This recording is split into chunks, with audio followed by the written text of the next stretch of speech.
No han pasado ni 3 días que Pedro Castillo Terrones ha juramentado como presidente de el Perú y los neoliberales, tanto en el Perú como los neoliberales de los medios internacionales, ya están pidiendo su vacancia.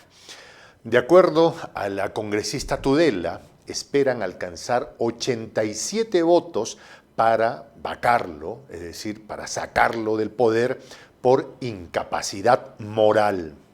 La cosa está complicada. ¿Cuál fue el detonante?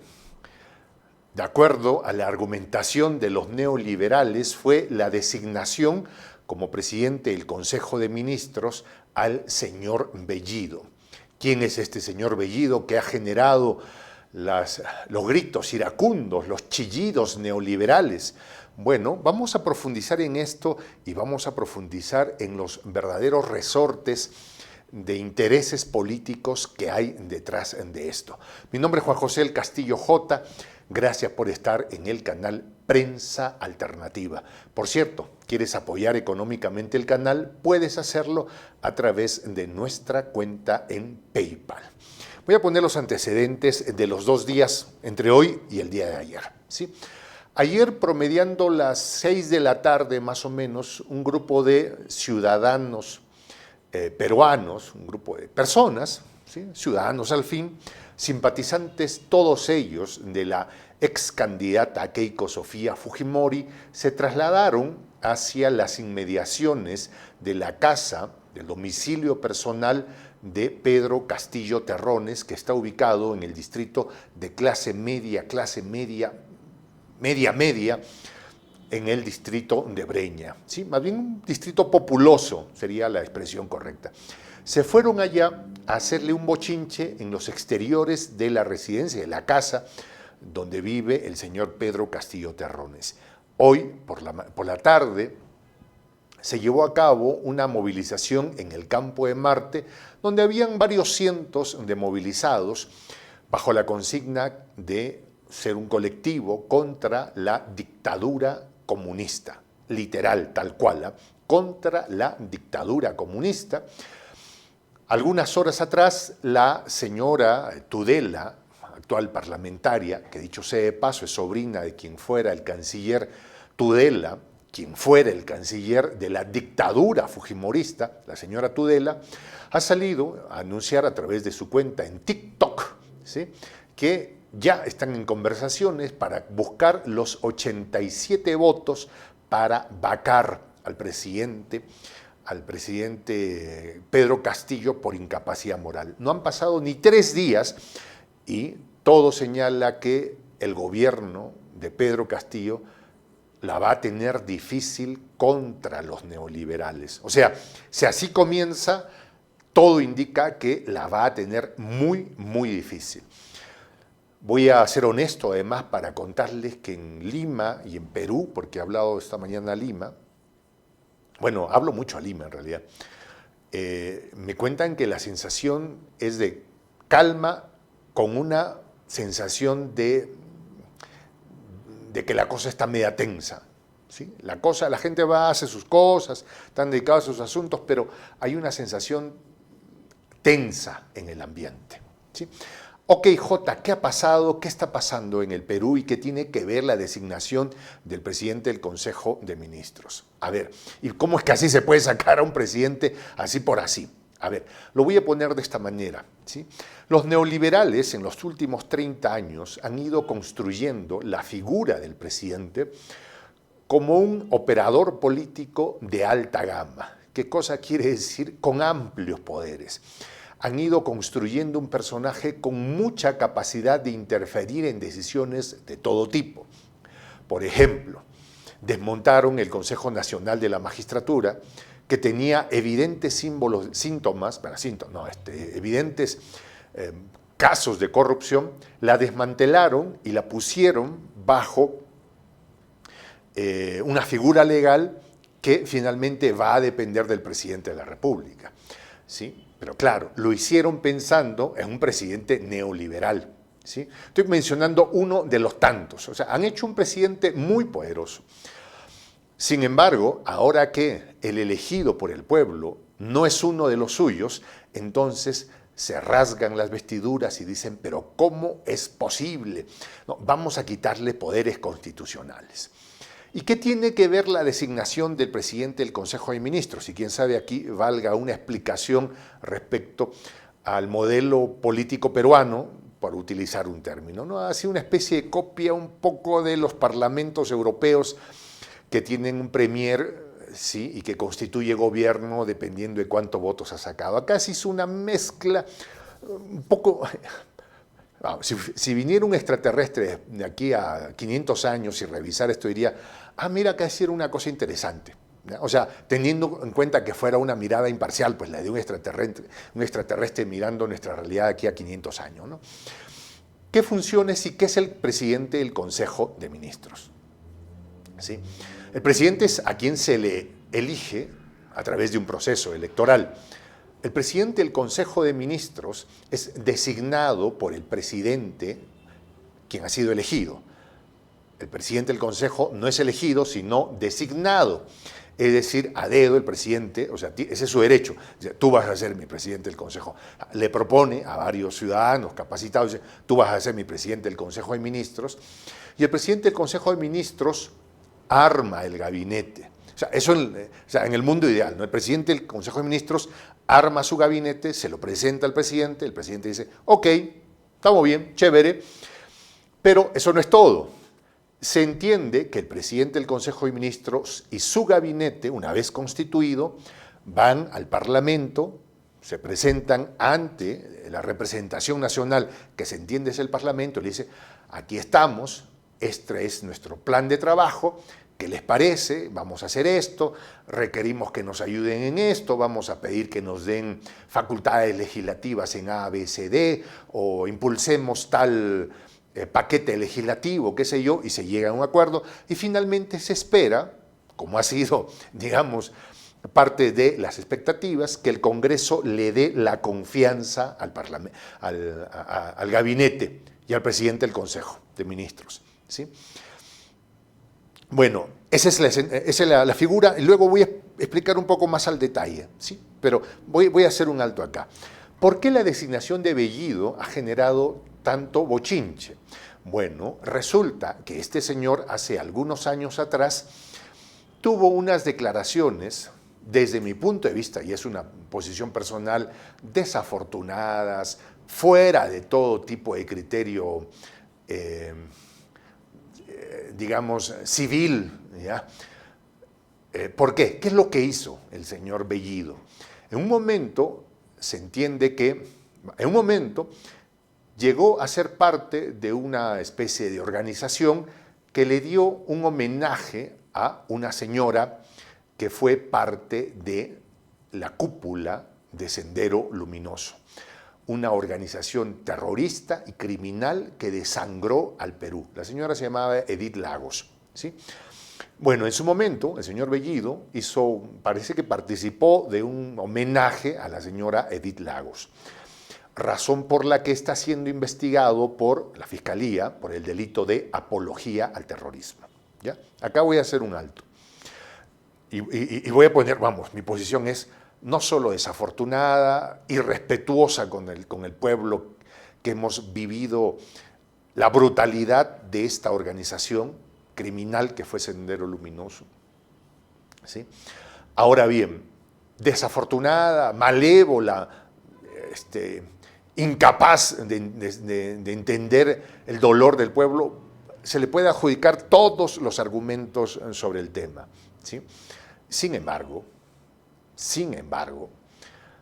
creo que no se puede descalificar a alguien de la función política por tener una opinión respecto a este tema. De hecho, después de haber hecho este tipo de homenaje, cualquiera tiene el derecho de retractarse, porque nada está tallado en piedra, solo Dios y los estúpidos no cambian, ¿sí? El señor ha hecho una declaración diciendo, no, mi posición actual es la de respeto y restricto al marco constitucional, nos alejamos de cualquier posición violenta y demás. Para mí, lo pone en la evidencia de ser alguien que no entendió el dolor del pueblo peruano a partir de una expresión política tan violenta como fue Sendero Luminoso, ¿sí?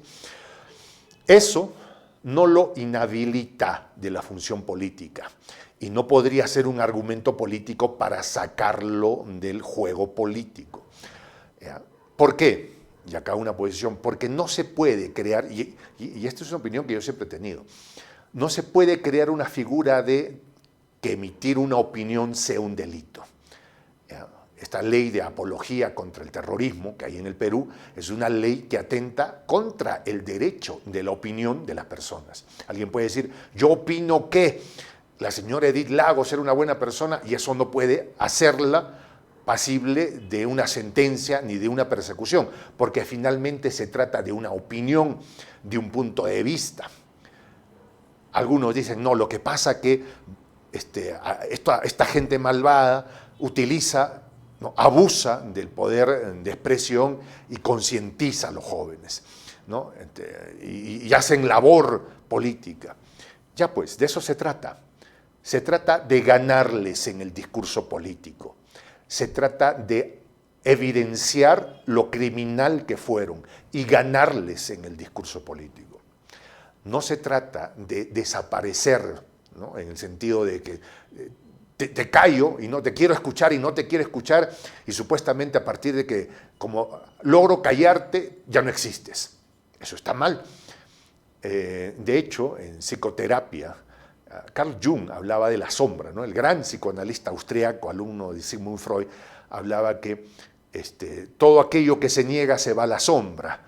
Es algo así como que imagínese que usted tiene una gran cantidad de basura en la sala de su casa y niega tenerla, entonces levanta la alfombra y la mete. Bueno, la primera vez a lo mejor no pasa nada, pero si usted lleva esa práctica sostenida por unos 20 años, lo más probable es que en 20 años usted levante la alfombra y ahí haya un muladar. Correcto, ¿sí? Entonces, no conseguimos nada negando u ocultando algo. Lo que tenemos que hacer es, en todo caso, enfrentar el discurso político y decirles, a ver, o sea, a ver, explícame por qué le rindes homenaje a esta persona. Y sí se vale el decir, aquí yo me equivoqué, yo no, en algún momento suscribí una posición política, ahora no la comparto. Porque de eso se trata. Somos hombres y mujeres capaces de evolucionar nuestro pensamiento político. Porque si de definir que rendirle homenaje a una persona como esta sea una razón para sacarlo del juego político, bien se pudo haber utilizado ese argumento para no permitir que Alan García terminara su primer mandato y no ejerciera el segundo. Porque el neoliberal Alan García, en su momento, en un discurso frente a las juventudes apristas ahí en Ayacucho, lanzó un discurso no solo rindiendo homenaje, sino elevando en máxima categoría a los miembros de Sendero Luminoso, diciéndole a los jóvenes, ustedes deberían copiar de ellos su entrega y su sacrificio. Ese fue Alan García. Entonces, también Alan García no podía haber ejercido como presidente si es que quedó demostrado que había rendido homenaje a las huestes de Sendero Luminoso. ¿Por qué? Porque entendimos que él evolucionó en su pensamiento político y dijo, no, pues, ¿no? O sea, en ese momento lo dije, ahora no suscribo eso. Y eso es lo mismo que toca con el presidente del Consejo de Ministros, el señor Bellido, que en su momento dio estas declaraciones y que ahora, a la luz de cómo avanzan los hechos, dice, pues no, yo suscribo que en este momento la práctica que me toca, el momento en el que estoy, es de consolidar las instituciones democráticas, la práctica de la paz. O sea, ¿qué más quieres? Pues, o sea, tienes a alguien que dijo algo A en su momento y ahora dice Z. Bueno, qué bueno que logremos eso. Pero no, por supuesto, esta ha sido lo que estaban esperando los neoliberales. Dijeron, no, esta es una dictadura terrorista comunista y vamos a bajarnos no solo al presidente del Consejo de Ministros, sino vamos a vacar a Pedro Castillo por haber puesto a un sujeto de esta calaña como presidente del Consejo de Ministros. O sea, esa es la razón. ¿sí? Pero cuidado, cuidado, que estas pueden ser las balas de plata que matan a Drácula. Ustedes se acuerdan, en las antiguas películas de Hollywood había el concepto que para matar a Drácula había que dispararle unas balas de plata, ¿no es cierto? Cuidado que acá hay dos balas de plata, y aquí viene la segunda parte que quería explicarles sobre el tema de el voto de confianza del presidente del Consejo de Ministros. Se entiende que el presidente del Consejo de Ministros va y le pide la confianza al Parlamento, como ya les había explicado. Pueden pasar dos cosas, que lo natural sería que para comenzar le dieran el voto de confianza. Bueno, sí, está bien, está comenzando, le doy el voto de confianza. Pero como las cosas están súper crispadas ahora, podría pasar que no le den el voto de confianza. Entonces, en ese caso, el presidente del Consejo de Ministros regresa a donde el presidente le dice: lo siento, amigo, no me dieron la confianza. Entonces el presidente le dirá: ok, gracias por haber querido ayudar, palmadita en la espalda, chao, váyase usted a su casa. Ese gabinete en pleno se disuelve y el presidente convoca a otro presidente del Consejo de Ministros para que por segunda vez constituya un gabinete. Y por segunda vez el presidente del Consejo de Ministros volverá al Parlamento en búsqueda de la confianza. Si en el segundo momento el Congreso le niega la confianza al presidente del Consejo de Ministros, entonces él mismo volverá donde el presidente y le dirá: discúlpame, mira que mandaste a uno y no le dieron la confianza, ahora que volví yo, no me la volvieron a dar. ¿Sí? ¿Qué significa que volvió a ir? Que cambió algunas ideas, a ver, te cambio esto, te reformulo, puede ser, o insiste en sus políticas de Estado. ¿Ya? Entonces el presidente le manda un segundo gabinete, no solo insistiendo, sino de repente endureciendo su posición. ¿Ya? Entonces al segundo gabinete no le dan la confianza y el presidente dice: está bien, no hay problema. ¿Cuál es el problema? No hay problema. No me puedo poner de acuerdo con el Congreso, así que lo disuelvo constitucionalmente, convoco a elecciones y en un plazo de algunos meses volveremos a tener otro Parlamento. Son dos balas de plata, son dos presidentes del Consejo de Ministros que, si es que se les niega la confianza, pueden crear la facultad del presidente para convocar a una nueva elección de un nuevo Parlamento. Como sabemos, este Parlamento está constituido básicamente por neoliberales que no le van a dar ni un milímetro de espacio a Pedro Castillo Terrones. Entonces hay quienes han supuesto lo siguiente: Cerrón, que quiere asegurarse el control del Parlamento, está orillando a Pedro Castillo a que le nieguen la confianza a dos de sus presidentes del Consejo de Ministros, se disuelva el Parlamento y que se convoque a un nuevo proceso electoral. Ahora, en política nada está seguro, pues quién sabe si ahora tiene una cantidad de parlamentarios que le asegura que para la próxima tenga la misma o tenga mayor. Algunos, en un cálculo, digamos, al tuntún, dicen: si lo hacen los primeros meses, el apoyo del pueblo, el apoyo de la gente que lo acompañó va a estar. Hay aproximadamente un 30% de gente que le apoyaría, a la que se puede sumar un 10%. Pedro ahora tiene un 30% duro. Él ganó con el 51 y algo por ciento. El 20% de ese 50 y algo, pues no 51, sino 50 y algo, es el voto antiqueico. Pero el 30% que tiene es el voto duro que tiene, ese es el que no se va a mover, el que está ahí, el que lo va a acompañar en las buenas y en las malas, el 30%. El 20% como que le llegó porque la gente no quiere a Keiko, ¿sí? Ok, entonces la apuesta es: si disuelvo el Parlamento, quién sabe, ese 30% puede sumar otros 10% más y pueda tener control del Parlamento, con lo que podría convocar a una asamblea constituyente de acuerdo a las mismas normas a lo previsto en la misma Constitución, y estoy logrando mis objetivos. Esa, para muchos, es la apuesta. Para muchos es la apuesta de Pedro Castillo, y ultérrimamente algunos creen del mismo Vladimir Cerrón, ¿no? Usar las dos platas para matar a Drácula, la bala de plata, ¿no? Y que matan a Drácula, y buscar la manera de hacerse un espacio en el Parlamento. Esa sería una posibilidad. Ahora, desde el otro lado, evidentemente los neoliberales saben y entienden muy bien ese juego. Lo han jugado en los últimos 30 años. Son especialistas en este juego. Y entonces dicen, bueno, ¿y quién te dice que te vamos a dar espacio para que llegues a disolvernos? Nosotros podemos votar la vacancia por incapacidad moral, que es algo así como un impeachment, pero a la mala, ¿ya? Porque un impeachment es un juicio político, como el que estuvo sometido el presidente Donald Trump, ¿no es cierto? Se supone que hay un juicio político, se acreditan ciertas pruebas. Acá no, acá es a mano alzada. Si logramos 87 votos, lo sacamos al señor. Así de simple es la cosa, ¿ya? Si bien es cierto, los neoliberales crearon un presidente muy fuerte para que estuviera a sus intereses, en defensa de sus intereses, también crearon una válvula de escape para deshacerse de alguien que le resultara realmente incómodo, ¿ya? Y entonces la válvula de escape que crearon los neoliberales es 87 votos y lo sacamos porque nos da la gana.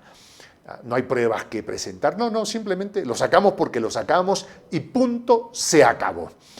Esa podría ser la apuesta. Entonces, esta es una especie de carrera, o sea, ¿quién logra primero? O disuelve el Parlamento o van por la vacancia.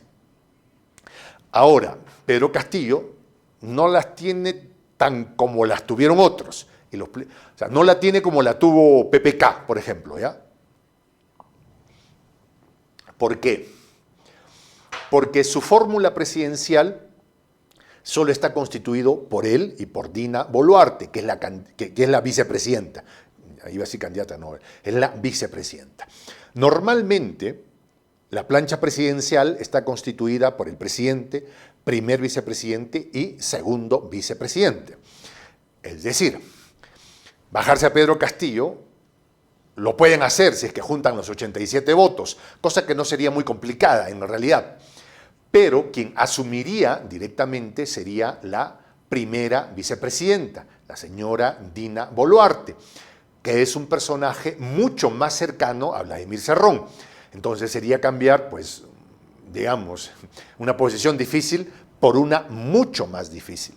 Sin embargo, no hay un segundo vicepresidente. ¿Por qué? Porque al que presentaron como candidato lo tacharon, una historia larga, un poco ya innecesaria explicar ahora, la cosa que solo hay dos, presidente y vicepresidente, no hay un segundo vicepresidente. Pero si es que se bajan a Pedro Castillo, ¿por qué no se podrían bajar a la primera vicepresidenta? Total, se trata de volver a levantar la mano y tener los 87 votos, lo que en blanco y negro sería un golpe de Estado, ¿ya? ¿Y quién asumiría? Pues la presidenta del Congreso, que es la señora Alba, sobrina de uno de los jerarcas del Partido Acción Popular, un neoliberal con todos los pelos de neoliberal, y que está frotándose las manos y dice, si es que no bajamos a Castillo y luego nos sacamos de encima a la señora Alba, perdón, a Dina Boluarte, la señora Alba está que se frota las manos y espera ser la próxima presidenta. Así está la jugada, ¿no? He tratado de ser lo más didáctico para explicar un poco cómo funciona el proceso, los procesos políticos en el Perú, ¿sí? En este caso, algunos creemos ver que estamos frente a una carrera de quién llega primero al frente. Y cada quien ha comenzado ya. Ahora mismo los neoliberales han comenzado a salir a las calles. Y a esto voy, que les explico que ya se han reunido en el campo de Marte, no más de 1000, pero ahí estaban. Ahí estaban, comienzan a mover las calles, ¿no? Contra la dictadura comunista, terrorista. Ya. Así la están definiendo, ¿sí? Esta es una carrera de quién llega primero, en todo caso. Que las posiciones se van a quedar ahí, lo veo muy difícil. ¿Ya? Esto es una partida de ajedrez muy rápida. ¿Ya? Ambas posiciones han ido por el tablero central. Ustedes han visto, en el tablero de ajedrez hay 4 casillas. Quien logra tener el control de las 4, si alguien logra tener el control de las 4 casillas, pues tiene todo el juego a su favor. ¿Sí? Bueno, han salido todos, vamos, los actores políticos buscando su posición. Ahora, cosa curiosa, ¿qué posibilidades tendrán realmente? Porque no solo es que yo quiero las 4 casillas del centro, no, se trata cuánta legitimidad tienes. Todos los galifardos neoliberales que se han reunido en el campo de Marte el día de hoy por la tarde, de todos recibieron plata de Odebrecht, de todos. ¿Ya? Y no hay quien se libre. ¿Ya? No, que Lourdes Flores dijo que nunca, y ahí están las pruebas. ¿Ya? Nidia Vilches, a quien yo le tengo mucho cariño, ¿sí? No estuvo tan cercana a Alan García. Y Alan García terminó sus días de mala manera, por mano propia, para evitar responder por el tema de Odebrecht. Ahí está Jorge del Castillo. Todos estos galifardos, malvados, sinvergüenzas, estuvieron bajo las órdenes de Odebrecht. Entonces, para hacerla simple, esta es una carrera de los muchachos de Odebrecht frente a la jugada de Pedro Castillo Terrones. ¿Quién ganará? Pues la cosa está complicada, en un ambiente tenso, en un Perú del bicentenario que enfrenta una situación compleja, difícil. Para nadie era un secreto que los neoliberales no iban a dejar todos los privilegios que siempre han tenido de manera fácil y gratuita. No lo iban a hacer. Esa es la verdad. Bueno, gracias por haber estado. Me despido. Mi nombre es Juan José del Castillo. Me despido con esta expresión en el quechua milenario, en el quechua de los incas. Tupananchis Kama. Hasta volver a encontrarnos.